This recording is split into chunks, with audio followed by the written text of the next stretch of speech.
passion, the right. Feel the rush, we own the night. In the ring, we clash and fight. NXT, it's dynamite. Sense the top, we tell no lies. Every move a new surprise. Bruises blackened under skies. Warriors with hungry eyes. NXT, time with no mercy. Hear the fans talk. Sweat and blood, we never stop. Drum and bass, the heartbeat drop. Steel cage shadows looming large. Bodies flying, combat charge. Champions belt, it feels so close. Breaking limits, pushing lows. Hear the echoes, crowds will scream. In this ring, we live the dream. Grimy beats, a ruthless team. Reality tougher than it seems. Master Avenger, hero falls. Rising up through battle's calls. Take the hit and risk it all. NXT, we stand tall.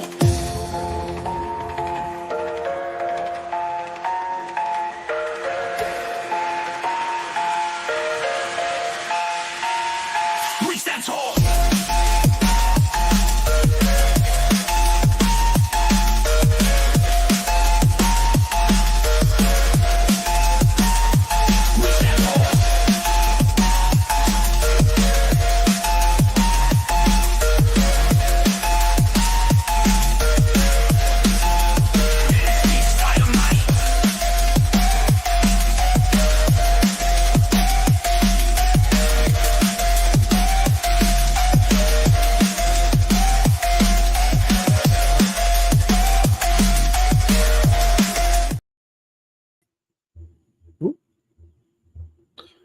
Sorry about that. Get up. You're on, Mr. Flint. Yo, what's going on? Welcome to NXT. We here to talk about NXT. I got my two co-hosts. I got the Invisible Man, the Invisible Woman, our new member, B-Matt. What's going on? How y'all doing? Doing pretty good. Can't complain. I'm good. I'm living life right now, you know. Ready to talk about some NXT. Where we starting off at? What we doing? What we starting off at, Invisible Man? First off, we want to give a shout out to Joe BNCO. Best wishes and everything else. Love you, man. Please be safe. Please be good. Just we moving on with you because we love you. Honestly. Yeah. Honestly. Now, what we're gonna do today, ladies and gentlemen, is the top 10 NXT of either 2024 or the best of all the way to the back. Because honestly, it's a time to remember NXT as a whole. There's some news that we might talk about on Saturday about someone doing certain talent taken away, and that might bring back something that might bring back something bad. Let's just say it like that. But Mr. D-Walk, please tell me, what is your number 10 wrestler of NXT? My Male or number female? 10.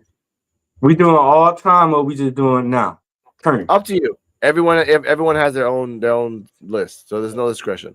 2024 for Cardala. Oh, 2024. Okay, my number 10. I probably got to say. I'm gonna have to say All Ego as my number 10. Well, okay, explain a little bit why, if you can. I mean, at first I ain't gonna lie. At first I didn't like him, and just how grimy and how he'd do anything to win. I started liking him, and like I said, he's a good wrestler. He's a pretty good wrestler, you know. Okay, I'll give you that. All right, Mr. B-Mac, what is your number 10 wrestler on 2024? I'm gonna say Carmelo Hayes. Okay. Can you explain why? Because he has everything that it takes to be a superstar. If given the opportunity, he could be a top guy in this industry. Okay, I'll give you that. Miss Invisible Woman, what is your number 10? Lash Legend. Why? Because I think she has a lot of potential. She does. She's very powerful, but I want to see more from her. Yeah, a little bit more. Okay. Expanding. Okay. Ooh. My number 10 is going to be actually Wesley. For me, he's he was good in the beginning when I started seeing him against Oba, but after that he declined for me. He just got the same old we're gonna do this, and then he did the betrayal, and that was kind of crappy. They left him nowhere. He lost his hair, which, by the way, ladies and gentlemen, they changed the graphic on the current NXT, so he actually has a new graphic now with short hair. Good for him. Hallelujah, holla back. Shout out to White Rapper Show for that. And then really, now he's trying to be like a third person manager. Mm-hmm. And I'm like, all right, if that's your role, then all right, cool. But that's for me, that's just number 10. That's it. Sorry. I'll say that. All right. Let's go to number 9. Mr. D-Walk. Damn. There we go. I'd say Charlie Dempsey, William Regal's son. Yeah. Talk about him later. I mean, because he to me, he got the potential to be just like William Regal or better. William Regal is one of the best technical wrestlers. Like I say, he and Barry Goldberg. So yeah, I had to put Charlie Dempsey, especially when he get better. Okay, I'll give you that. Miss Invisible Woman, number 9, and why? Oh, it's hard. Wait. I'll say because Charlie Dempsey is a good pick for number 9. Yeah. I'll say it's between Thea Hale and Ren Sinclair. Whatever floats your Ren boat. Sinclair. Ren Go Sinclair, ahead, sure. number 9, and why? Because I don't know. I like her style. You know, she's interesting and kind of funny to watch. So, and yeah, she's cool. Okay. Mr. B-Mac, number 9, and why? I'm gonna say Jada Parker because she can be a future star in women's wrestling. She has all the intangibles. She can talk. She has charisma, which reminds me of an early Mercedes Moné in a way, but not as close. But when she gets the wrestling together, she's gonna be an issue. Okay, I'll give you that. All right. I agree with that. That's another good pick. That's it. That's how we're gonna clip this shit. That's what I'm saying. All right, Mr. D-Walk, number 8. Give it to me. If they do it right, I like to see Lola Vice. Lola Vice could be nice. Okay. Oh, Bars. Yeah, she's got potential, but she's another one that's kind of like we were laughing at the show the other when we were watching it, and like her whole perdóname. So she's her little Latina character is a little overdone, but she's a good one for sure. So I would rate her higher, honestly, for her wrestling alone. Yeah.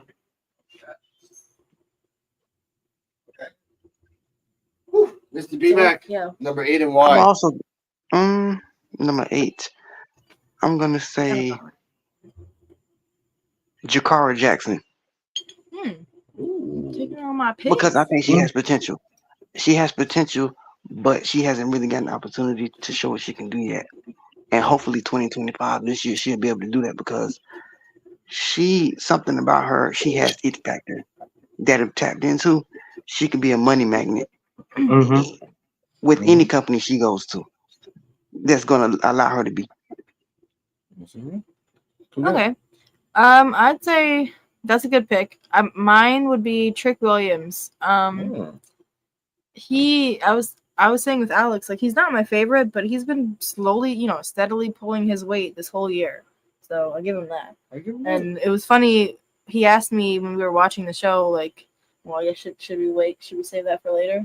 Okay. So yeah, when we were watching the show, the New Year's Eve show, and he's asking me who do you think should win the best male wrestler of the year for NXT? And I listed my reasons for why all 3 of them should deserve it, and then go figure that they didn't actually pick one.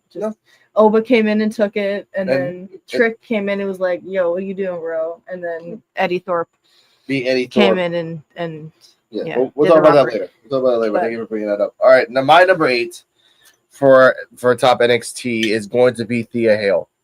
Because, and I like Thea Hale, by the way. They showcased her in the highlights of Roxanne Perez. Roxanne. Turn off the red light. What I don't like is that she's gone. She ain't done shit since. She's always been funny. She's always been quirky and kind of crazy, but she was getting a purpose and then disappeared. And now, later on, we talk about the Chase U weird PTSD that he has. I'd rather have Thea Hale come back and do that. I'd rather have the other guy the one that flippy dippy crap, or the big guy, Duke Hudson, like something. But again, number 8 for me, Thea Hale. I hope you can get again. We're gonna get a little deep into this, ladies and gentlemen. Number 7, D-Walk. I want to put her at least in my top 3 to 5. Yeah. But the way they've been playing her like shit. So Ruka. She fired. So Ruka fired, and I don't understand why the fuck they making her lose. Okay. Well, because they're trying to set it up for something else, but we can talk about that a little later. Mr. B-Mac, number 7. I'm also said So Ruka. She has a lot of potential too. And again, she's already like really, really good. Yeah.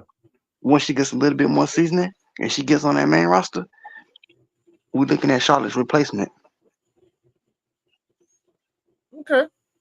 I'll give you that. All right, Invisible Woman, lucky number 7. Javon Evans. Has he been picked yet? No. All right, yeah. He's another one that's been slowly but surely coming up, training. You see him doing the work, and I respect that. Okay.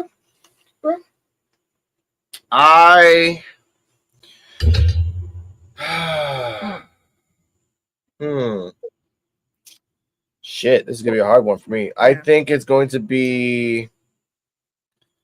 Damn, this is a hard one for me for number 7. I'm thinking of like 3 players, but I want to keep them in order. Yeah. Okay, I'm going to say Axiom.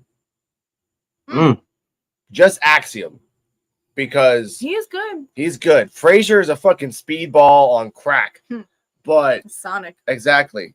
But Axiom, doing that Mexican style and those freaking Spanish flies over and over and over again, that's his fucking signature. That he's grown on me.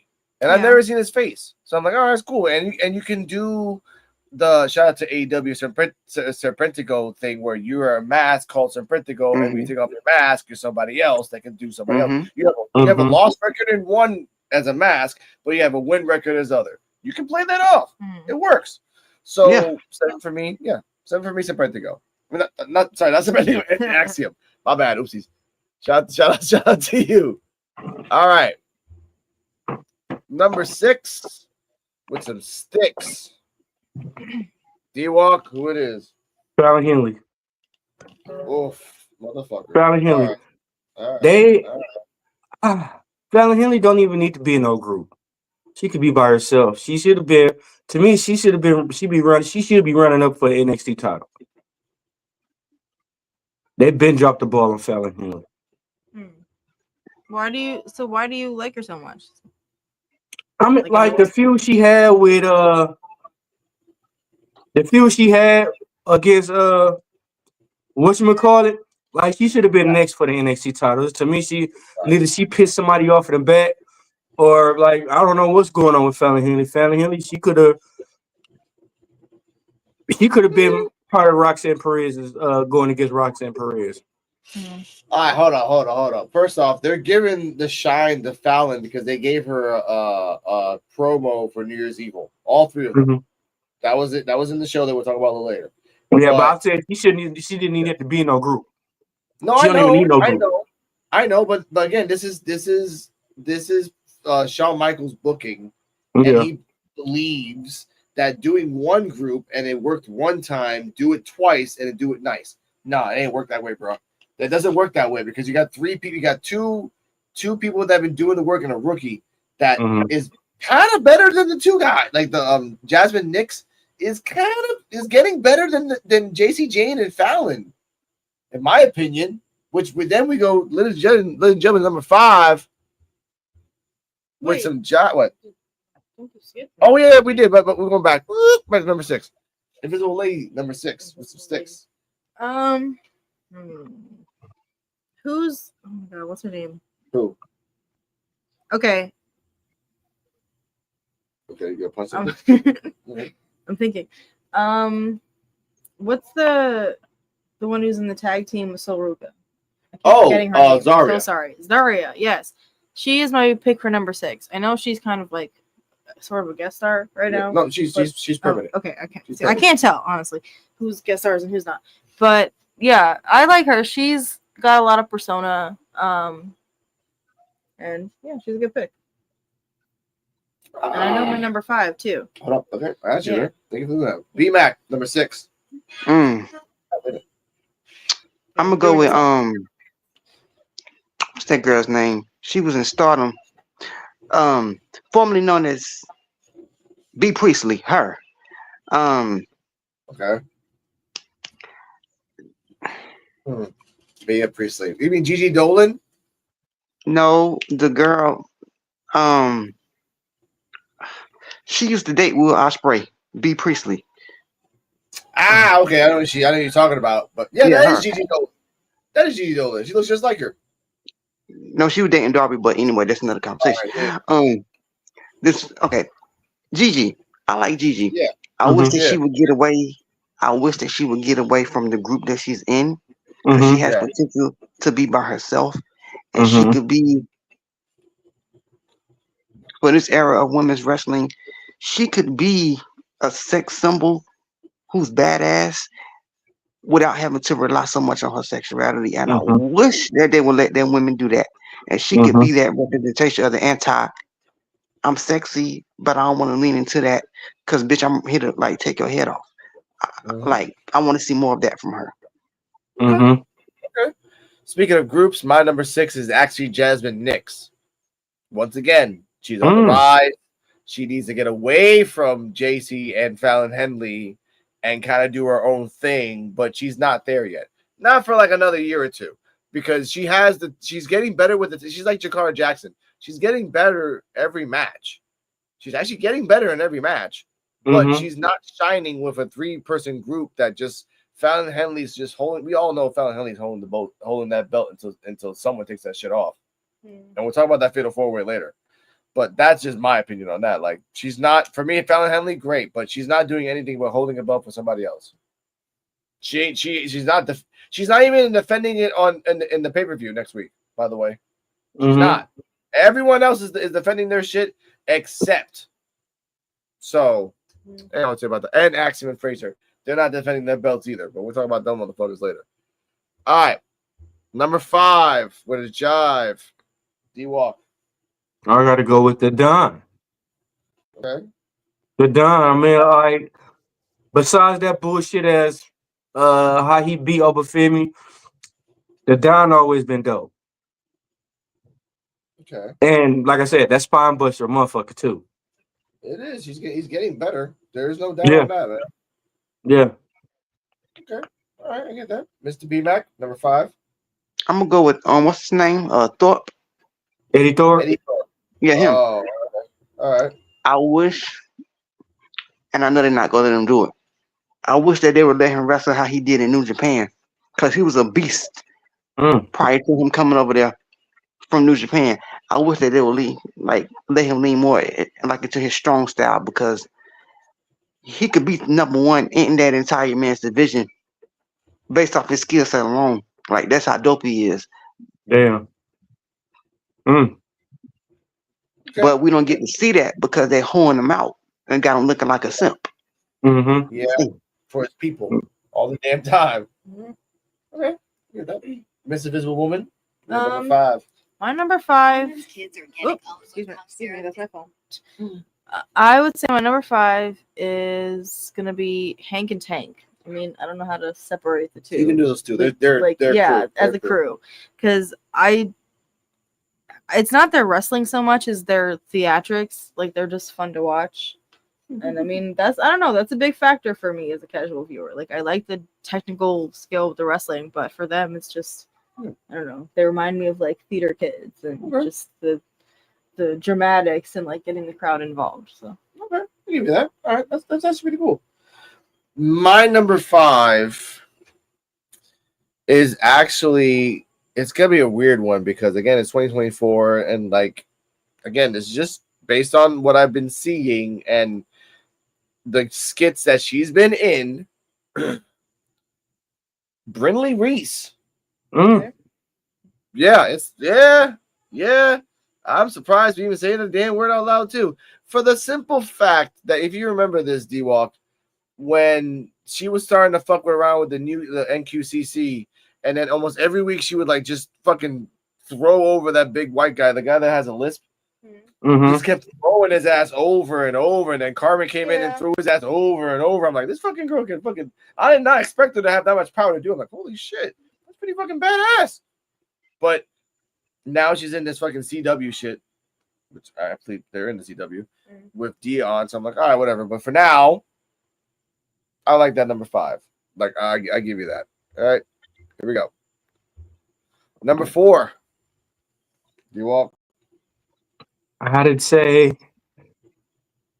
I mean, even if he was healthy, if he never got hurt, he'd be on fire right now. Norm Dar. Okay, yeah, he still counts. He still counts. He's still technically counting. Yes, I get that. Yeah. Because to me, he pretty much carried that Heritage Cup. Okay, I'll give you that. He did, and then he got hurt, and then he was kind of like there for a little bit, and then he was like, no, whatever, I'm not there, but then he was. I'm like, yeah, I get that. He is a good wrestler. I have to show some Noah and Dar matches to you, Cardella, because like he's a really good wrestler. Okay. He's just a very unique style. He's very short, very skinny, but he has a very cruiserweight, anyway. B-Mac, you're number 4. I'm gonna go with the watered down version of Kenny Omega. Yeah. And y'all already know who I'm talking about. Mr. Pillman. I see something in him that if he wouldn't lean more and if he was still away from his dad's legacy name and make a name for himself, he could be really good. Because he has the athleticism. That's not a problem. He has the work ethic. That's not an issue. The issue is he needs to find a character and stick with it. And it ain't your father reloading in 2024 because this ain't WCW. Do you? Okay. Damn, this woman. You're number 4. My number 4 is gonna be Thea Hale. Ooh, I was low and you're high. Damn, not bad. What, for Thea Hale? I was at like my Thea Hale was like up at 8, like about 8 or 9 or something like that. Yeah, I want to see more of her. She's got potential too. So they just have a lot of people on the roster, and they need to give them some more time to shine. The question for you before we continue: would you like her to come back as a baby face, like a super like nice girl, or evil? Well, by that time, Roxanne's gone. I wouldn't mind seeing a different kind of heel. Like same thing I said for Kaylani. I think she would make a pretty badass heel. So I don't know. I feel like Thea Hale has been a baby face, so maybe it is time for her to take a little bit of a turn. But she's not going to be like a total asshole. Just like, no BS. Okay. No BS Thea Hale 2025. Okay, I get that. All right. Down to nitty gritty now. Time for the top 3. Miss D-Walk, give me your top 3, 3, 2, 1, and why. Top 3. Okay, top 3. Okay. Shotzi. If they did her right, like before she got hurt, Shotzi was on fire. Yeah. And like I think Shotzi, she could hold the belt. But she ain't there yet. So, but I still like Shotzi. She a risk taker. She like she almost like a Terry Funk / Mick Foley. Like, don't give a fuck. I'm down for whatever. Okay, I can respect that. And then number 2. Oh, okay. So, damn, I'll say Cora Jade. Oof. Okay, and nice. Why? I always like Cora Jade. I mean, like before she even got hurt for the second, third time, whatever. But I always like Cora Jade. Like she could be by herself. She don't need to be involved in having teams with nobody or be around nobody. Shit, I like to see Cora Jade and fucking Roxanne go wrestle 1-on-1. Okay. And then I gotta go with Oba. Oba been killing it. Oba been wrecking house. Oba been fucking a lot of people up. Yeah. Besides NXT the other day. Okay. Yeah. For last year, he's only lost once. only once. So I give you that. All right, Mr. B-Mac, your top 3, 3, 2, 1, and why? I'm gonna go with Trick Williams. Okay. That's number 3. Because again, he has the qualities of a superstar. He has the charisma, the look of a superstar. Mm-hmm. Yeah. But it's gonna come down to, will he be able to get the opportunity to be that superstar? Okay. Number 2, I'm gonna go with Stephanie. Stephanie. Back Yeah, here. Stephanie Backer. Yeah. Again, the WWE universe ain't. They don't know what they got in this girl. They don't, cause her in Mexico, entirely different animal than what she's gonna be able to show here. And it's unfortunate that she's not gonna get to show that full potential. But I'm meeting her where she is. I see her being a breakout star in 2025. And number 1, I'm gonna say I'm also go with Last Legend. I see a lot of potential in Last Legend. She's hungry. She wants it. You can tell she wants it. Mm-hmm. I would suggest to her, if I was advising her, go do an excursion overseas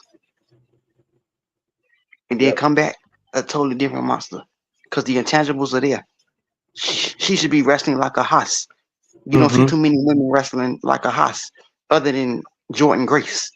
She needs to be one of them, or Megan Bain. She needs to be one of those women using her size every chance she gets. Mm-hmm. Yeah. I get that. Miss Invisible Woman, your top 3, 3, 2, 1, and Top why? 3. All right. Number 3 is gonna be Dion Lennox. Haven't seen too much of him this year, but I liked what I saw. He's very dynamic.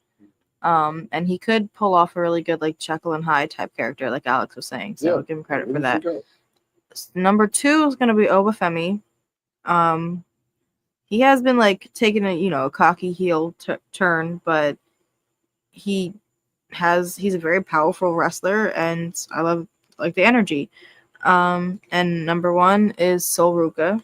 Yeah. Very similar notes. Like she has good energy. She's very graceful and dynamic, but like she has a lot of power in the ring too, and she can use somebody else's weight against them. And yeah, she's just cool to watch. So that's my ratings. Okay. I respect that. All right. Now, number 3 is also the Don. He's done the work. He went after the cup. Then God did his thing. Went after Oba. Did his thing once. Did a nice little Rocky montage. Got it back. Dealing with Sean Spears and then other things right now. He said, it's just he's done the work, and I respect that.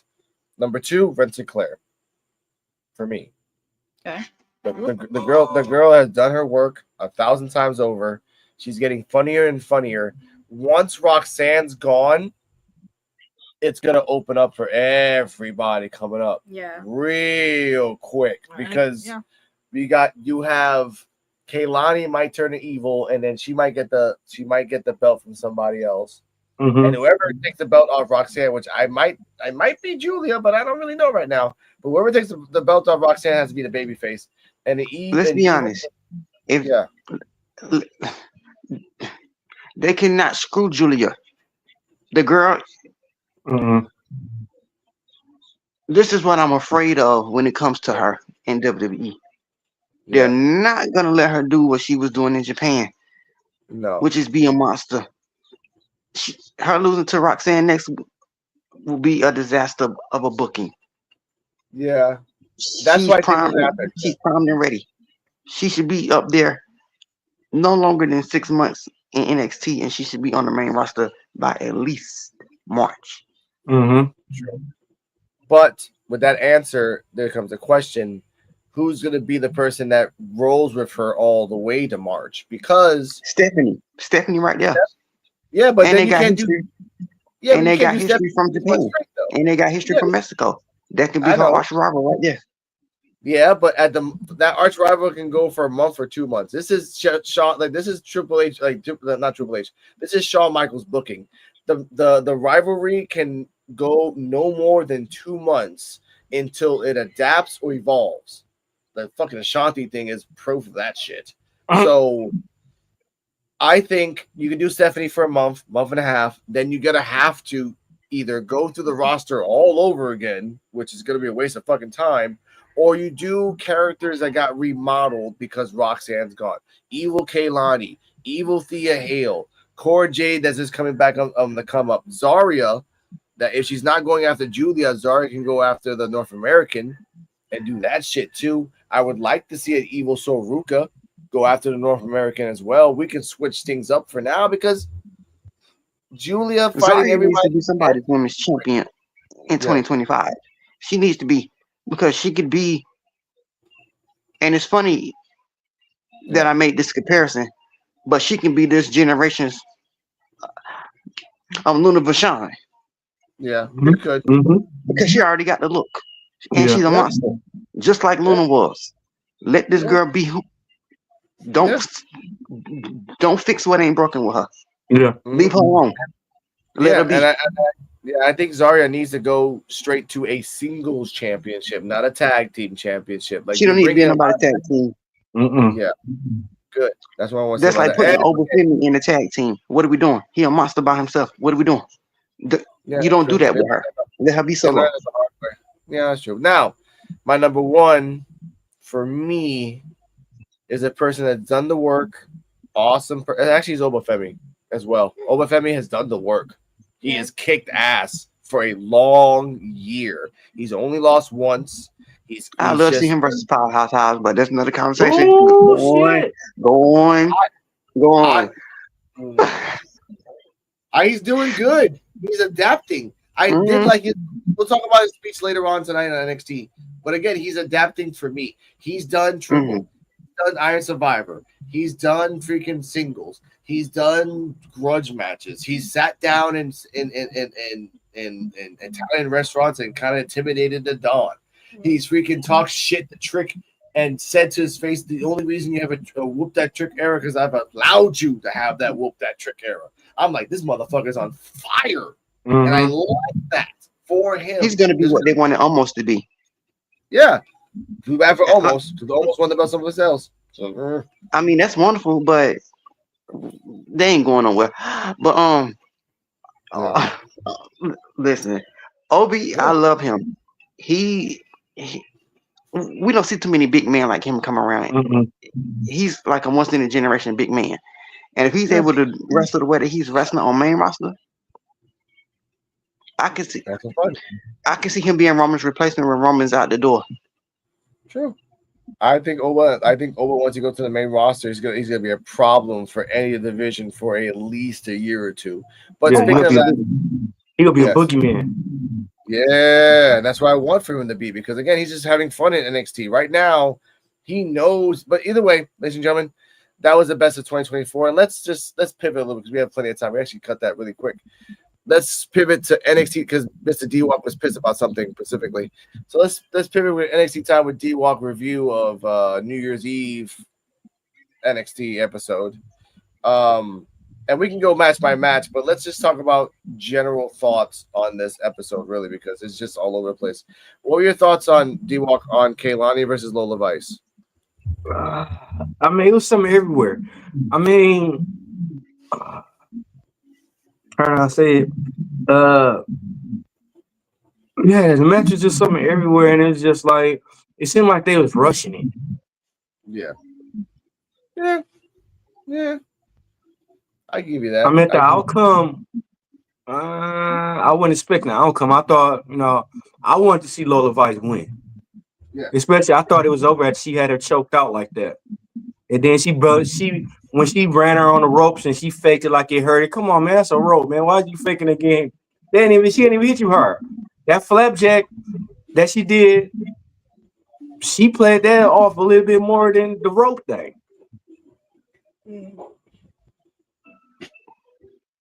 Okay.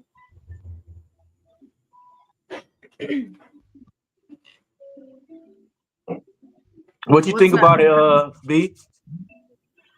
Lola versus Kalani. Yeah. Honestly, I wasn't impressed. Mm-hmm. Because it went in my mind how I knew it was gonna be. They rushed it. They didn't give them time to really get their shit in. And it's unfortunate because Lola, she comes from an MMA world. She Yes. could be their Latina Ronda Rousey, Yes. but a more like a pullable version. I want to see her running through people, destroying, like dominating like that division. They don't need to have her losing to people. And no shout out, listen, shout out to Kaylani. She should not have lost to No. at all, at all. That's like having Julia We can debate lose that, the though. We can ring. debate that. I know, Why? but we can debate that, D-Walk, because honestly, sorry to cut you off. The reason I say we can debate that because Miss Invisible Woman did watch the rise of Kaylani, and the first 3 matches were fucking boring as fuck because she fought Jada, who was fighting Mitchin, and then she fought a couple other people, and the only reason she lost the match was a gauntlet match. Oh yeah, The shout out Fatal to Michin. Influence. I totally forgot about her. Yeah, She was everyone cool. did. But Did, okay. alright. Sorry to cut you off. Go on. It's not so much Kaylani's wrestling that bores me. Like she actually, I mean, I can give her flowers as a wrestler. Like she's very like a chameleon. She's very adaptable to whoever she's in the ring with, and picks up on whatever they're doing. But it's not her wrestling. It's just her character. Like like I've said a million times, just the whole like perfect. I don't know. It was her character that I wasn't a fan of. True. But I would like to see her as like a no BS heel. So That's 2025. Continue, B-Rock. But yeah, I was saying she don't need to be losing to people. Lola don't need to be losing to people that she should not be losing to. And she could really be, especially for their Latin market, she could be a money magnet for them if they tap into that. And they need to learn what they have when they have it. Because if she leaves, like unless they replace her with Stephanie, who do you have? She has it factor. And they need to tap into Lola's it factor right now. Yeah. To continue on the Visible Woman, I like Stephanie too, but she can't talk a damn word of English. Lola can, but Lola's boring as fuck. It's She always ain't like got to talk to you. She's like Takeshita. When Takeshita, listen, he can cuss me on this Japanese. I ain't got to understand shit what he's saying. But when he get in that ring, baby, I know what time it is. Let Stephanie be that. She ain't got to cut a promo. Just let her beat bitches up. Yeah. Okay, but my thoughts on Lola versus Kaylani, real quick. For me, it was a good match, but Lola was kind of rushed. I do like, and again, Visible Woman said this. The second Cora Jade came out of nowhere, started shit. And after the fact that Kaylani won with the bridge, and that pisses me off. Lola Vice, ladies and gentlemen, Lola Vice. I hope you hear this. Lola Vice, you beat the shit out of Jada Parker. Had a badass match, fucking won, but then lost to Kaylani with a bridge. You know how embarrassing that fucking thing is? Like, you had a fucking drawn-out match. You're an MMA fighter, and you lost to Kaylani with a fucking bridge? And then on top of that, the acting of hers is marvelous. Because the second she did the spinning back fist to Stephanie, I mean, the millisecond she did the spinning back fist to Stephanie, she immediately went to novela phase and like, no, perdóname, she actually said those words, perdóname, no. I'm like, oh my God, this is just fucking awesome. But other than that, top-notch acting. Other than that, Kaylani shouldn't have won because Lola Vice should have been on a winning streak for at least a month. At least a month. Jada Parker should be on a losing streak for just a month because you lost. And she won. Just saying. I disagree with that. That girl got it factor. You don't crush that or by having her lose. And then when you try to build her up, fans don't take her seriously. No, you don't do that. Lola's trying though. Lola's trying, and like right now, you beat Jada and lost to Kaylani, and now what you need to do is keep beating somebody because now guess what happens in the future. Lola's gonna fight Stephanie, and this is a unbreakable force versus a immovable object. And she gonna lose it. And that sucks. She gonna lose that one Lola's too. gonna lose. Stephanie's not gonna lose. Lola is, and that's a point that you got to accept, and that sucks. Honestly, I don't want to see No, Lola don't, lose. because But that's what, Stephanie, she's the more decorated. She's the more decorated. She should be, you know what I'm saying, dominant. It's like against a load of ice. Now, her losing to Julia, I can see Stephanie losing to Julia, but you don't have her lose to no Lola. No, hell no. No, ma'am. Hell no. No, Stephanie sir. should lose to nobody. Stephanie should lose to nobody unless it was like trickery involved or someone's shenanigans. That's the only way you can lose by NXT standards. If you lose a clean match to Kaylani with a bridge, I'm done. I'm done. I'm gonna fucking throw a muffin across Puerto Rico all the way to Florida and then hit somebody in the fucking stands. I don't give a shit. Yeah, she don't need to lose to nobody but Julia. Well, Exactly. on the level of a Julia. And as far as NXT, they don't got nobody on that level but Julia. So unless she losing to Julia, she don't need to lose. Go, Visible Woman. no, I mean, I will say that I like Lola as a wrestler, but losing is what gives a wrestler grit. You know, you come back from that, new and improved. Like, same thing for Jada. I like her as a wrestler. I do wish she would change up her repertoire a little bit, but she's lost plenty of time. But she still gets up and is like, I'm the shit. So, she has grit for sure. I agree with that. Because for those who watch AEW, that's how they did Daniel Garcia in the Continental Classic last year. He lost all his matches, but when he finally won that one, that's what got him over with the crowd, like he is now. Yeah. So I agree with that. Yeah. If it's done All right, correctly. That's right. Now let's go to the next match, which is Cedric Alexander versus Ethan Page. Now I want to give this note to the Invisible Woman because again she's a casual viewer. They started fighting in the back, and before I said anything, Cardala said, "Oh, I think they're just gonna go to the ring and fight and start the match." And sure enough, when you said that, they cut the camera, and then Ethan Page and Cedric Alexander start fighting to the ring. Like, oh, they go, there you go, Cardala, you called it out. Casual viewer called that shit out a while ago, and then the match started. Cedric is fat. Yeah. Cedric is fucking fat. I'm sorry to say this. Cedric is fucking fat. And it's slowing his movement. And I don't like that. Ethan was doing his shit. Ethan was trying, Ethan was even hurting his knees in certain moves. I noticed that. In the end, Ethan won. I'm gonna say that. D-Walk, your thoughts on that? You're right. Cedric is getting fat. Like he used to be toned, no Diddy. But but like I said, to me, Ethan Page looked good in that match. Should Ethan Page should have won? Yes. They ain't got shit to do. They ain't got nothing to do with Cedric Alexander, but make him lose. Yep. It's just the way it is, man. Be back. Your thoughts on the match? The fact that Ethan Page outclassed Cedric, that should be a crime against humanity. Because there is no way that should have ever happened. Cedric, get it together. You're too talented to be letting yourself go. Get it together. And if it was me, I would have left when Bobby them left. When they went to AEW and hurt Cedric, my ass would have been out the door with him. I wouldn't have resigned. But that's buyer's remorse for another conversation. But he should be way far ahead than he currently what he is, and that's a shame that he's not.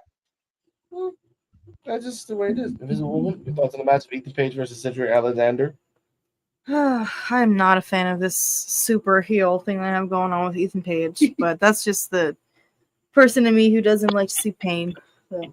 Okay, so they didn't like the match. Commentators' notes. They said that Javon Evans has his mouth wired shut, so he'll be gone for a few weeks. We made the joke of now he can bulk up because he can say theoretically they're just giving him liquids which makes him bulk the fuck up. Yeah, and Joe's gonna love that because he's gonna come back in a few months, totally different and bulked up, and like you said, perfect excuse. Joe, we love you. Now, we love you. My thoughts on the match: Cedric's too fucking fat. I didn't like the match. Ethan Page did his thing. He's just beating up all of Javon Evans' friends until Javon Evans comes back. Honestly. And he's gonna be pissed. Yes, and it's fine because I like Javon Evans when he's pissed because he actually punches like he's fucking pissed. Well, notable notes: match of the year was Josh Briggs versus Dijak versus Obafemi. I didn't watch that one. Triple threat match. Moment of the year: Joe Henry's debut, which was honestly the moment of the year for all of NXT. Tag team of the year: Axiom and Nathan Frazier. Which I want to talk about that real quick. D-Walk, what are your thoughts on after they were talking about like their ups and downs and everything else? OTM, them punk ass bitches came out. Oh yeah, wait, 2024 was your shit, bro. Spanish first. 2025 was mine, and they leave. What's your thoughts on that, D-Walk? It should have never happened. I was trying to change the channel, but I couldn't find my remote. God damn it, man! Who giving these dudes screen time? Who giving these dudes TV time? Because they suck. Yeah. And I can't say anything about it. D-Walk, your thoughts on Axiom Frazier's promo and OTM coming in like some hot bitches? No, they came in like some goddamn diva queens and shit. Yep. But party. Nathan Frazier and Axiom, like I said, they talked about what they've been through and what they overcame and what's wrong with. Okay, I'm a hothead, I'm fuck up and everything and all that. They talked about their ups and downs with each other. That was dope until goddamn out the trash came talking shit. Yep. The losing team, the losers. B-Mac, your thoughts? I was gonna buy that was my food break. Like I went to get a plate, like something to eat. Nice. Oh my god, that's what I feel about them. They fucking suck. I'm sorry to say it, dude. Like they always lose. They're big guys, and I respect that, but they always fucking lose. That's all they fucking do. And if they become the tag champions of 2025, and they replace Axiom, who these motherfuckers have been fucking killing it for a year. They're the cancer of the NXT division. I will always say that, but they've been killing it thus far. What is OTM going to do? Power move for the next year? We already got that with Igwe and Tyson. Fuck. All right. I get mad because honestly, like I don't like OTM because they're just fucking losers and they keep going, we're the shit. You guys lose. Step the fuck up. All right. Hank can take it in the back, blah, blah, blah. Kaylani Jordan got in a shoving contest with Stephanie, which kind of sets up Stephanie versus Kaylani in the future because we saw Lola talking in Spanish. Perdóname, I'm sorry. I didn't mean to. I felt like you did. I didn't mean to. I'm sorry. And Kaylani starting shit. But let's get to this match because this is something this is the first time ever for Invisible Woman. Metaphor versus Katana Chance and Kaden Carter versus GD Dolan, Shotzi Blackheart with Tatum Park side in a triple threat match. Your thoughts on this, D-Walk? It was interesting. Damn, like I said, it was interesting. It was a good match. The right people won. Really? You're happy that Metaphor won? Yeah, but you can't make last legend and up and coming. You can't make her look weak or bad, unless a different team would have won. We're gonna have a different team would have pinned somebody else. Yeah, we're gonna have a lot of different opinions in this match. All right, be back, go please. I think Kaden Carter and like Miss Katana changed to the one because they're former champions and they should be getting back on the track to getting tag team gold. They shouldn't be losing. However, I agree. Last Legend, like if you're gonna build her, she needs to start getting that experience of what it feels like to win in matches that matter. And that was a match that mattered. So therefore, she needed it to get that feeling. So when she do get that eventual championship opportunity as a tag team, because they are going to get tag team gold at some point, I believe. Hopefully, she know what it feels like. Okay. Invisible Woman, your thoughts on the match? The first time seeing Katana and Kaden. I was impressed by those two for sure. They're a really impressive tag team. Like they work really well together. And same for the other two. I don't know the name, but the ones that were hanging out with Tatum Paxley, they only popped up a couple of times, but it was interesting. I will say, but this is where I kept, as soon as the match started, I noticed with Lash Legend. Again, I like her as a wrestler. Like, she was one of the OGs for me when I started watching NXT, and I've still speak highly of her, but I'm not sure the reason why like she's not doing more. Like, I want to see more flips and she's throwing people around for sure, but there's not much more to it than that. And I just feel like she's really limited with her moves, and I'm not quite sure why. I don't think she's meant to be like a flippy girl, but they do need to let her use her size and her power more. They need to let her lean into that because power bombs and like this match just didn't. Sorry to interrupt, but yeah, she just didn't. Yeah, this isn't the only match where she just doesn't show. Yeah.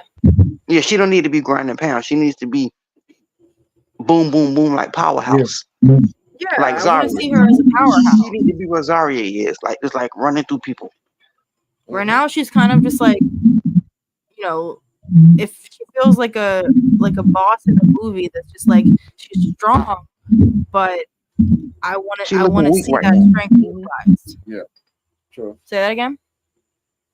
I said she's looking weak right now. Yeah, I mean in this match, yeah, but I know she has potential. It's just they're not utilizing it for some reason. But we'll see why not. Now, this is my version now, ladies and Go gentlemen. ahead. I'm going to clip this shit at 51 minutes, 45 seconds. G-Walk went to the bathroom. All right. This match was good. Now, mind you, Shotzi Blackheart had the most scared fucking moment of her life when her face went straight, like she went through the ropes and her legs clipped the ropes and her face went straight the fuck down. Like, I had to go back a couple times and she hit her face straight on her fucking on the mat. So I'm like, holy shit. I hope you're and she was okay afterwards. Yeah. But that was a scare. Katana and Kaden come back to NXT, stay in NXT, have fun in NXT because we need you in NXT right now. Because there's nothing good in NXT as tag team champions. Yeah, come back. There's nothing happening right now. I know, but the reason I say this is because there's nothing good happening for the tag team, and I say that because Jakara was doing her thing. I respect that. Lash did 4 botches, four, and was scared on certain spots. Yeah. Slow on certain spots. I think that's what it is. Yeah, she's just scared. She's in the position where Jade was when she was in AEW. How we was talking about her, how she would botch. Yeah. Like this is Lash's growing pain season. She has the potential, but she has to get better. And she's not gonna do it if they're not giving her that opportunity. That's why I said if it was me, when that contract is up, I would sign somewhere else and go to Japan for 6 months and come back a monster. It'll work. It's been proven to work because it did. One is for Megan Bang on the Indies. Yeah, that would be interesting to see. I mean, you can tell right away. Like Alex said it in the first few moments of the match. Like Jakara Jackson is confident. Like there was some move she did. It's like it takes confidence to do that. So that's the difference between Jakara and Lash. It seems like is Jakara has the confidence to like pull through those hard moves. Yeah, I agree. Her confidence sells her. Lash has to get to that point. She's confident, and she's confident off the outside of the ring, but it has to translate in the ring. Because you can talk trash outside of the ring, bring it to the ring, and let it translate as well. Yeah, Because yeah, I get that. And I want to say this now. I loved the fluidity of Case and Katana. Even if Lash was kind of botching, they're like, no, we're gonna do our shit anyway because we already know what the fuck to do. And I had to tell Cardala, and I guess I didn't say it. That's the point of like when you're the longest reigning NXT tag team champions, you do so many matches together on camera and off camera on the live shows. You already get to know each other, no matter who the person is. Like we already know where you need to be. We already know what to do. So no matter what the fuck you're doing, we're gonna fucking do it. So I respect that more than anything else. So thank the gods that it fucking worked. moving on, I kind of wanted Katana to win, but again, Lash needs to. And by the way, post match, Isla Dawn came out and said, "Oh, we're gonna win the blah blah blah 2025, all that shit." Okay, moving on. A bunch of shit. Okay, let's get to where we need to go.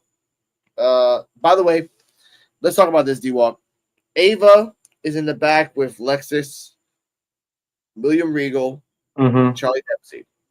He tells them, "Hey, I know that you won by DQ, and technically that you can win the belt, but there's a kind of a gray area in that aspect." He says that we have to give the cup back to Dempsey. William Regal says, "You know what? I'm not into this shit anymore because obviously we'll talk about that in a second." And Lexus King looks like he lost the trophy and has to give it back. And then next week, sudden death, no timer, qualifier match. Right? Sorry, Heritage Cup match. Do you want your thoughts on this?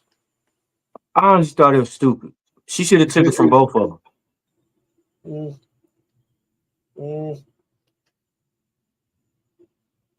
Why? I mean, the fact about it, like you took it from him and gave it back to old dude, but then you said he lost by cheating. Just take from both of them and let them, since they doing sudden deaths, they might it might be up for grabs. Like I'm taking it from you until whoever win the match. Yeah, makes sense. Okay.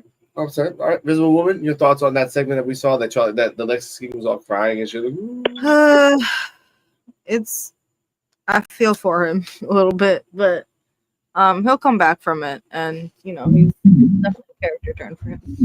Charlie Dempsey, it's funny because I always forget that he's British. Yeah. So.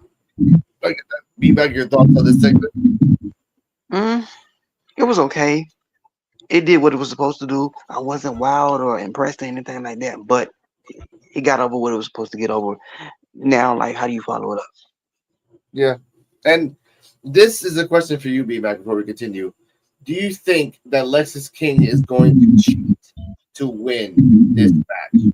Or, supplement question, if he loses, will he snap and turn into his father? Which is he will beat the shit out of Charlie Dempsey after the match. He shouldn't win. I think he needs to work for it. He don't need to win like until the second or third match. Like, let this be like a little grudge trilogy and then win on the second or third. But Charlie needs to win the first one. Because they've been building him outside of the company. So they need to show what he can really do. And like, let this be like a masterclass of, you ain't on my level. You can be, but right now I ain't seeing it for you. So like, don't bother me. Like, basically he should make Lexus King his bitch. Sorry. No, it's okay. No, there's no something that now with you all. That's why we have Daddy Chill buttons. So it's fine. So that means the second question is active. Do you believe that he will turn into his father after the fact that he loses? Yes, because he's gonna get tired of losing, tired of getting overlooked, tired of getting clowned on social media because he do read the comments because I be watching. He be replying. He gonna get tired of getting clowned publicly, and he gonna have to switch it up. And the only way to switch is to turn it to your father, which I wouldn't do it because like that's done been tried and proven already. And you ain't your. But if that's what it's gonna take to get him to the next level, I'd rather see him snap. I'd rather see him snap by William Regal turning on him like it was a joke the whole time, and then he just snapped. He beat up William Regal, take William Regal out, then he tried to go for Charlie Dempsey. That'd be dope. How I see it if it happened like that. Me. True. I mean, for me, I agree. I think for me, I think he should snap. Obviously, you can't bring a gun on TV. You can't do that. You can't. However, you can get a cattle prod. Just put that out there. You can use a technical cattle prod, and you can beat the crap out of him and cattle prod him. You can technically use a window and throw him through it. You can technically use a car. and you can't use a gun. This is the weird rules of wrestling. I mean, It's the weirdest rules of wrestling. You can't use a physical gun, but you can use everything in the world but a gun yeah. on TV. They would never. Yeah, no. Use a ball. They use a construction that falls on him. A medieval mace, anything. The but car not a explodes. GUN. A sword. A fucking sword. A sword. Pew pew sword. That's what we're gonna call the. That's what we're gonna. No, Call I'm talking about Drew McIntyre is carrying that sword around like, dog. That can't happen in real life. Yeah, I've always been a rogue dagger lady myself. But. So exactly. So we continue on. You can't go wrong with brass knuckles, though. Exactly. So let's get on to the next. Talk about Good brass reference. knuckles and badasses. Sol Ruka versus Izzy Dame. By the way, Izzy Dame has not won a match in exactly 3 months. And she fights Sol Ruka that is just fucking having a problem with, like, okay, here, before we get the context, before we get that context, Sol Ruka was talking to Izzy Dame backstage. And by the way, for some weird fucking reason, like, it's like I'm leaving, I'm going to do my match. For no point, and at no point, she told Zarya, hey, come to the front, come to the stage and hang out with me. Never said that shit. So Sol Ruka versus Izzy Dame. Your thoughts on this before we get to what happened next? D-Walk. All right. How's those? Hey, you might as well get that button ready. Shout out to Joe. There we go. It's Joe. Okay, Yeah. I'm ready. This some bullshit. Yeah. I would rather see them in bikinis and thongs, pillow fighting. The interference in the match was bullshit. They could have did a fatal 4-way bikini thong match. Okay, there we go. Zaddy, chill. What the hell is even that? No, but the match didn't make sense to me, like they rushed it and everything. Shout out to you, Joe. Shout out to you, Joe. Feedback, your thoughts. It was unnecessary. Yep. Go on.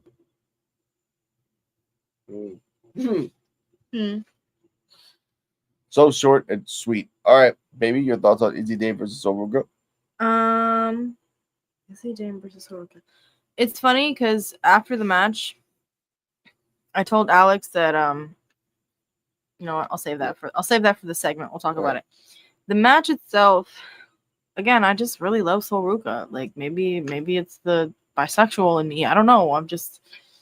I like Sol Ruka, but she's just very like dynamic in the ring, and I guess it should have been predictable that with how much she was killing it in the beginning of the match that she wasn't gonna win in the end. But like Alex said, Zarya came out and For no reason.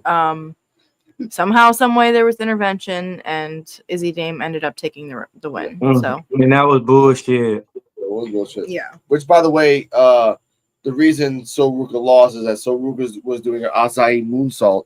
Zarya is just standing there, and I'm saying, I was saying to you, screaming it while watching it live. I'm like, get out the fucking way, get out the fucking way, get out the fucking way. You shouldn't even have been there, bro. And Izzy Dame pulls her in, distracts her. Izzy Dame, blah blah, 1, 2, 3.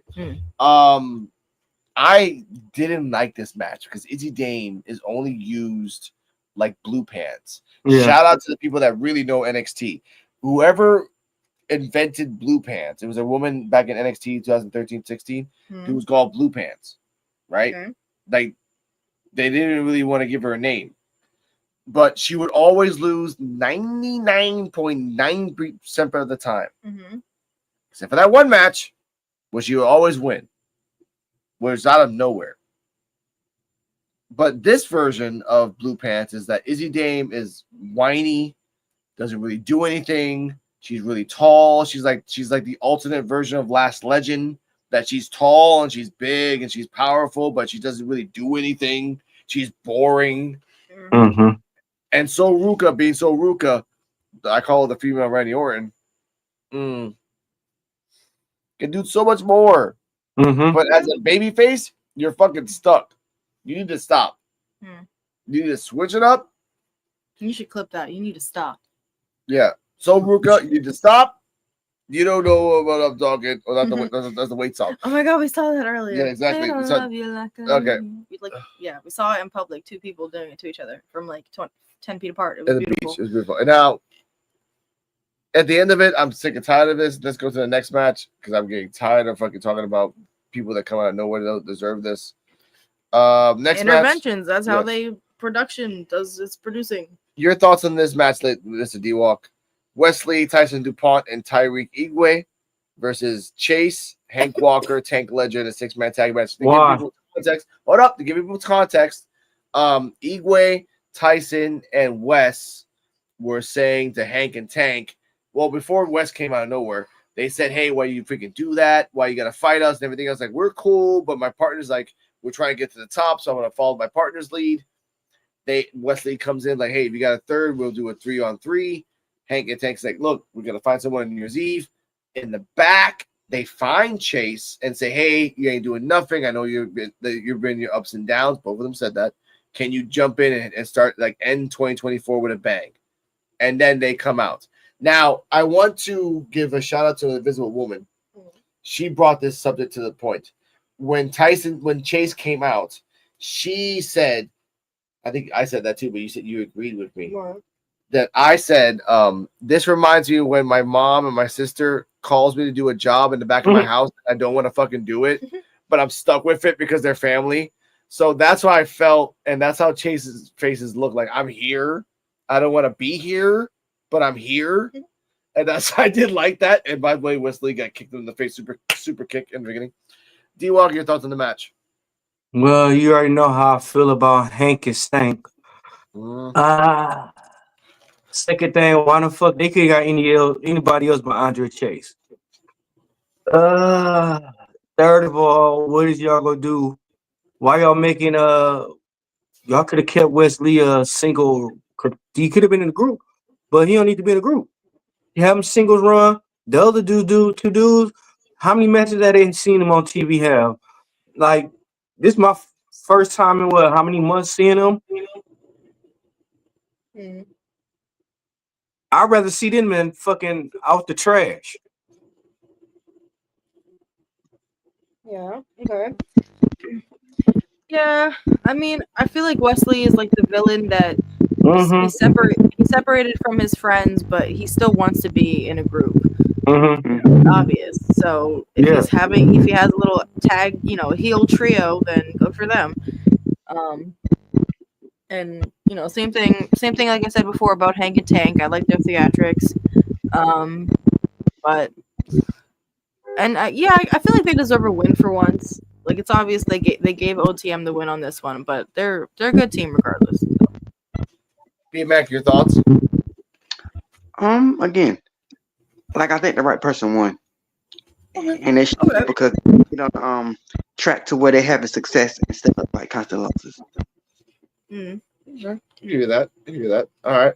I actually have to agree with B-Mac. Actually, I'm happy that they won. I don't know what this 3-man tag team is going to happen with Wesley, but if it gives more shine to Tyson and Igwe, do it. Because I want they're pretty bland for now. They're pretty normal. I do like I think it was Igwe. I think it was Tyson. Yeah, Tyson did his finisher. Was kind of like it looked like the big ending, but it then turned into a stunner. I did love that. It's pretty simple and basic, and you could protect yourself. But at the same time, you can do a whole bunch of really powerful tag team moves with two big ass guys like Tyson and Igwe. Yeah, really a whole bunch of shit. So I want, but Wesley's there, but like because like I got the shine, I'm known, so I get that. The sad part of Chase pointing to the section where there's always Chase U people, and I tried to like told Cardell this. I'm like, we went back. I'm like, there's not one motherfucker with a Chase U shirt on that section anymore. That's just like normal now. A lot of people wearing red, but and then like, oh, a lot of people wearing red. I'm like, yeah, but there's no Chase U red. It's just red shirts. Like that's just like normal. And Chase just broke down. Like, I lost my people. Like fucking Black Panther. I just walked away. Just like, oh, I can't. So I feel bad for Chase, but this is something that he needs to find for himself. He needs to get to somewhere. You can make another group with Thea Hale and Duke Hudson. You just can't call yourself Chase U anymore. Just find something else. If not, Now here comes the funny part. Shout out to Joe. Love you, bro. Ashanti the Adonis wants Carmen Petrovic to call him back, and he's like, "Yo, baby, if I can't be with you on New Year's Eve, baby, I'll be by myself. I'm adding the paraphrasing, babies. Nikita Lyons comes up and just with boobs first and then face second, and says, "Hey, I'm going to a New Year's Eve party. Let's go." He's like, "Nah, if I can't be with Carmen, I'll be by myself." "Oh, I thought you were cool." And then she left. He's like, "Oh, Thought you were a player. I thought you were a player." He's like, "I guess I'm not." So that's a legitimate turn for 2025. He's not a player anymore. He's a man in love. D-Walk, your thoughts on that? Oh shit, they could have kept this shit. What the hell is they doing, man? Release my man or something or give him a better role, man. What is y'all doing? Yeah. B-Mac, your thoughts on Ashanti not being a player anymore, but a one-woman band? It's unfortunate because again, he's another talented one that can be doing something with. But I guess this is gonna be the season of who wants some more, and do he want it? Is the question. He wants it, but will he get the opportunity? Like that's the big question, and it's looking like he ain't gonna get it no time soon. So stick to losing or get up the guts to bet on yourself. Yeah, I get that. If there's a woman, the fact of that segment.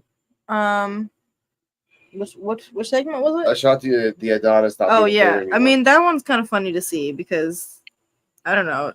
I felt for him a little bit, but it'll be cute if he gets his act together and stops being a player.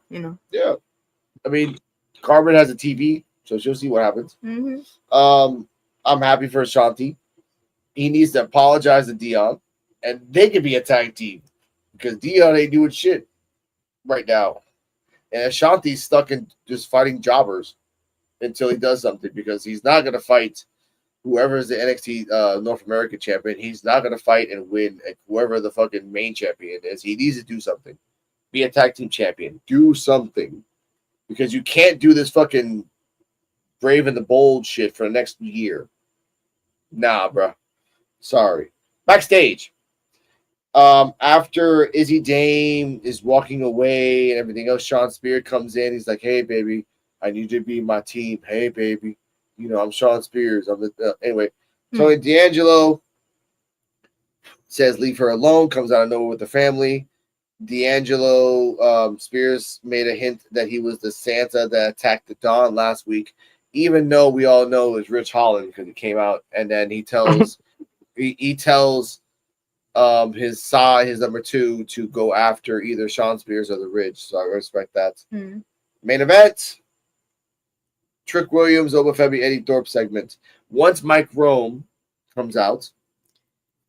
Go on. I was gonna say, I don't know if we skipped it or we already went over it, but the segment where Izzy Dame and Sean Spears. Yeah, right now. I just said it right now. Oh, you did? Okay. Yeah. Well, yeah, I was gonna say before, I tried to say that I wouldn't mind seeing Izzy Dame as part of like the Don's crew, and Alex's immediate response was like, "Oh, well, she's not Italian, so NXT won't allow it."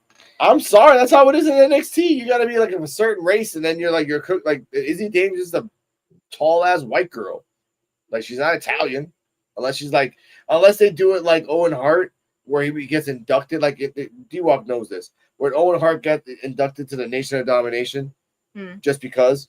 Like, they didn't really explain that, but it still counts. So I respect that.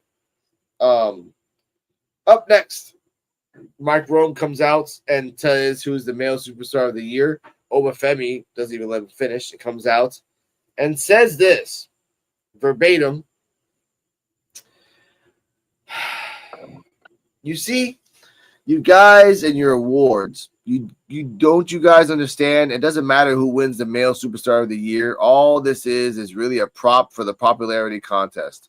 Honestly, I think it's laughable that you guys really think that you can dictate the narrative around here in NXT because you can voice your own opinion on social media. It doesn't matter if you boo or if you cheer, if you chant, woo, or if you say who, it doesn't matter. My performance remains the same. It's inconsequential.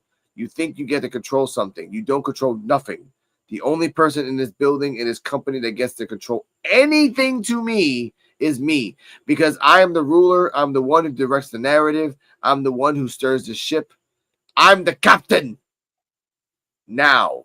And if you don't believe me, you can tune in to New Year's Evil and witness becoming the NXT champion. Trick William comes out. Now, Trick William comes out. Oh, and then I want to say this. Oba, why did you come out here and tell these people all kinds of lies? Now, you can correct me if I'm wrong, but I don't see no problem getting some love from the fans. See, I've always... He starts kissing the fans' asses. It's a triple threat match. Eddie Thorpe over Femi Trick Williams. To win this match, I got to dig deep, man. I got to be ruthless. I got to need something different. Matter of fact, I need that old thing back. I'm talking about that Trick Curry. I'm talking about that Trick McGrady. I'm talking about that, just all that shit. He brings up the fact that if you really are the ruler, where's your belt? Like, this shouldn't have been a triple threat match. This should be a title versus title match. Mm-hmm. You lost your belt, so you are beatable. So I will say that. Okay? Now, all we want to know is how long are you going to take off after... And he disappeared after he lost to the Dawn. He left for 3 weeks. Trick Williams says this. You were gone for a couple of weeks. Now, all we want to know is how long are you going to take off after I beat you at New Year's Evil.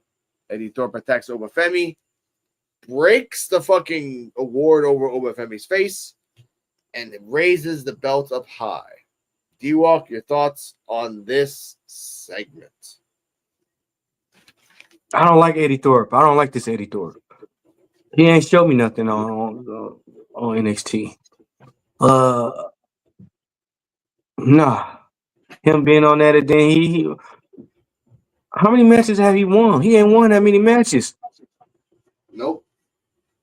He's only fought Lexis King and Ashanti. Mm-hmm. That's it. My record. All right. B-Mac, your thoughts on this segment at the end and everything else?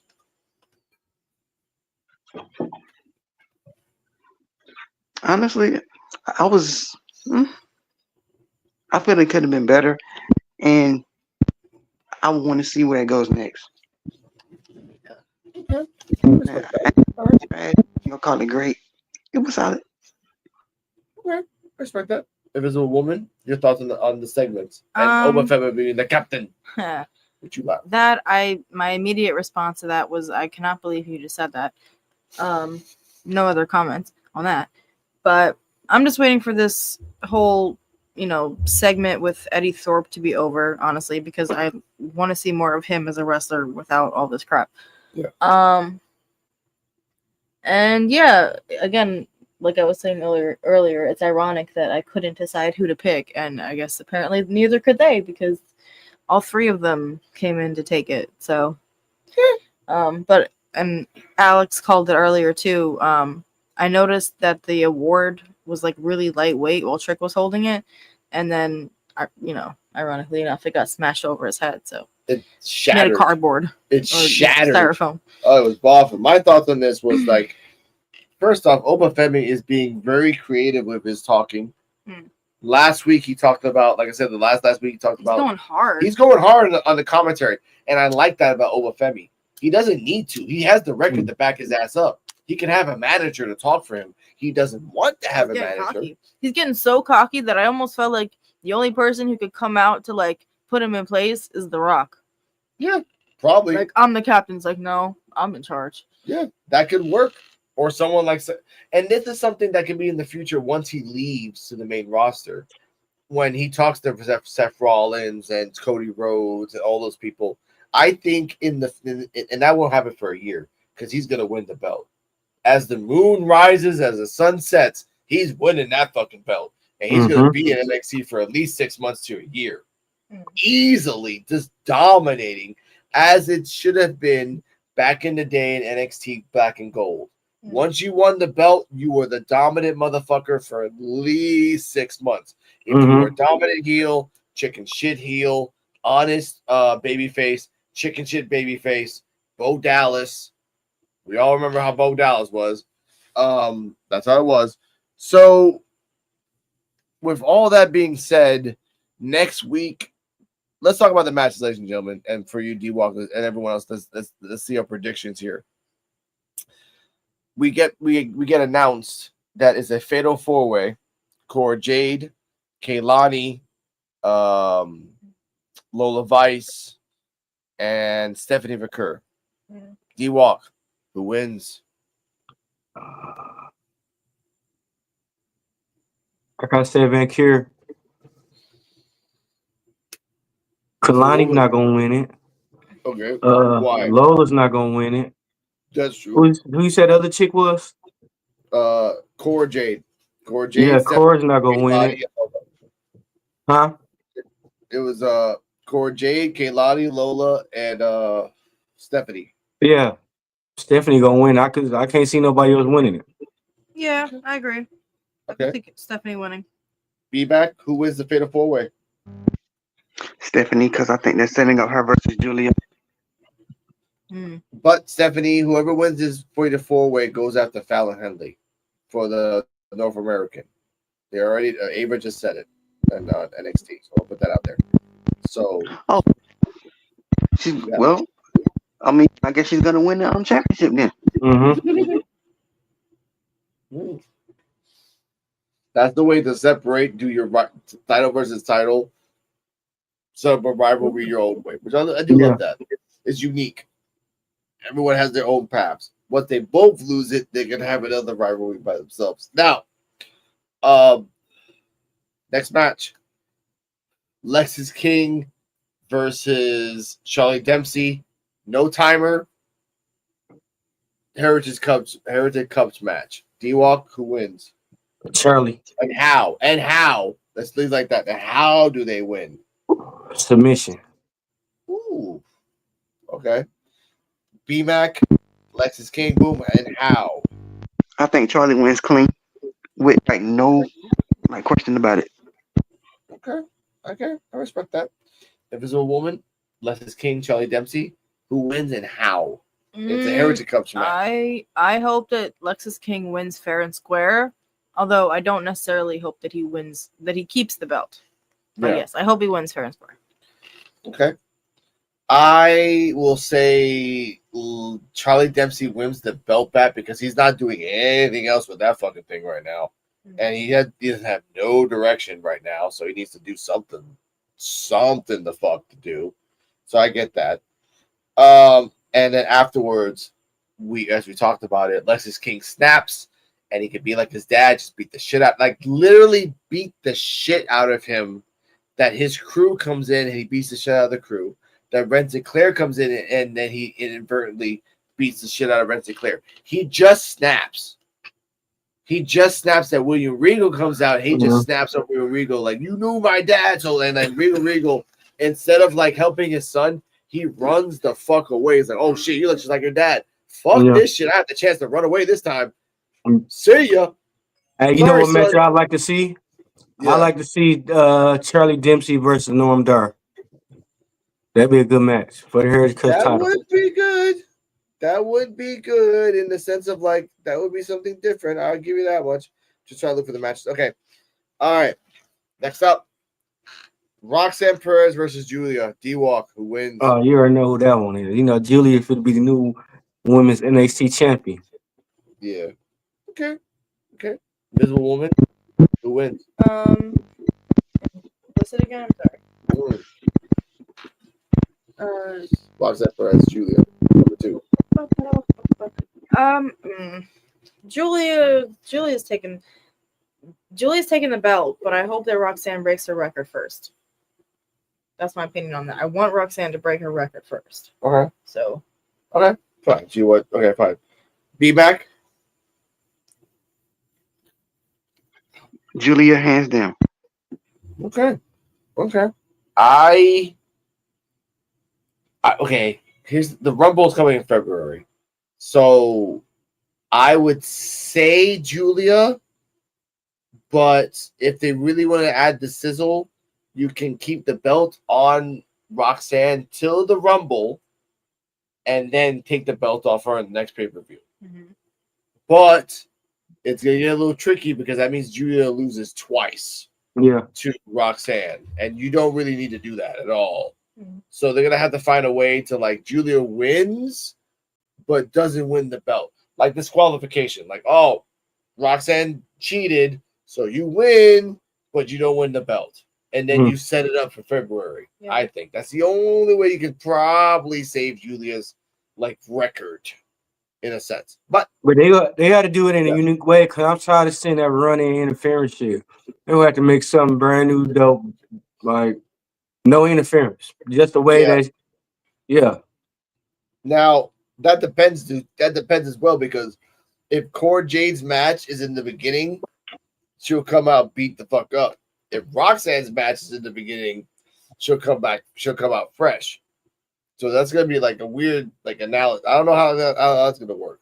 So I gotta figure that out. But again, by the way, there's only 5 matches. So put that out there. Yeah. 5 matches. Once again, that's it. They did like something shocking with Eddie Thorpe at the end. Yeah. Okay. Last match. I call them the Powerpuff Girls. Gigi, Shotzi, and Tatum versus Fatal Influence. D-Walk, who wins? We'll just get to that. Shotzi team. Yeah. Okay. B-Mac? I honestly think this match can go either way. Okay. Ooh, toss up. I respect that. All right. But if you had to ask, if you had to choose, who would you pick?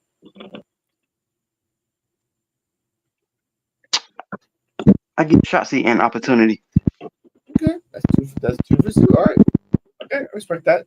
Mm-hmm. Visible Woman, the Powerpuff Girls versus Fatal Influence. Shotzi, Gigi, and Tatum. I feel like Fatal Influence would win, just on a technical scale, but I wouldn't mind seeing this new trio doing something sneaky to take the win. I respect that. I think I want Shotzi to win, but it's gonna be fucking Fatal Influence. Mm. They always win trios. They don't really go anywhere from that. But to be fair, like I don't know, I'm not really a big fan of Fallon Henley so much, but the other one, JC, yeah, like she's the one that I feel like has the most experience and would probably get the win. Yeah, I don't know because they had to put her ass out there at something. So I respect that. Before we leave, D-Walk, do you think there's gonna be a 6th match just out of nowhere? Like, oh, this came out of nowhere because we have to do it. No. Okay. B-Mac, same question.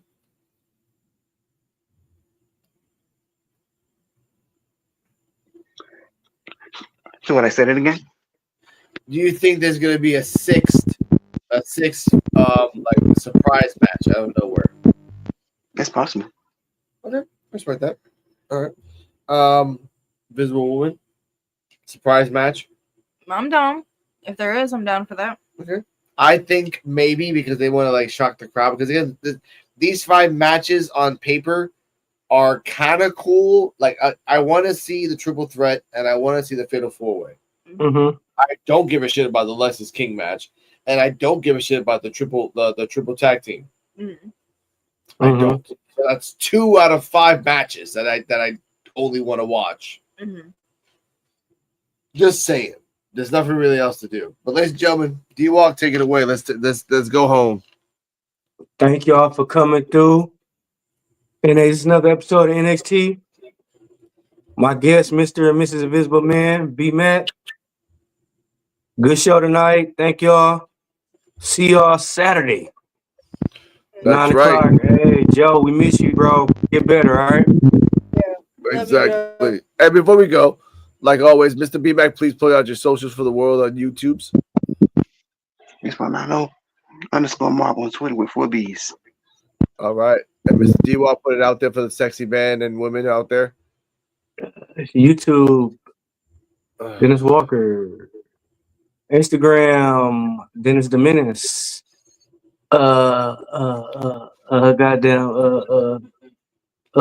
Yeah, that's you can find me. Dennis Walker on Facebook, whatever, you can find me. You got me, just hit me at the link down there, you know what I'm saying? Got you going.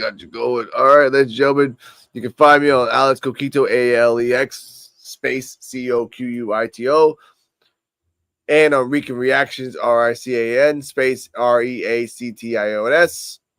Cardala, say those socials so they can find your ass. You know where to find me. Good night.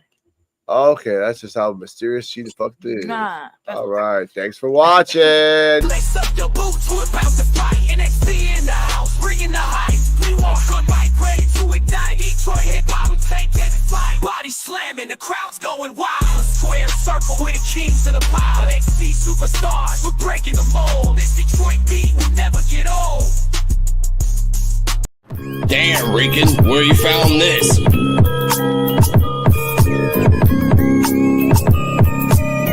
PUWF exclusive. This is the podcast for unappreciated wrestling fans. If you don't like it, suck our D-Walk, Joe BNCO, and the Invisible Man.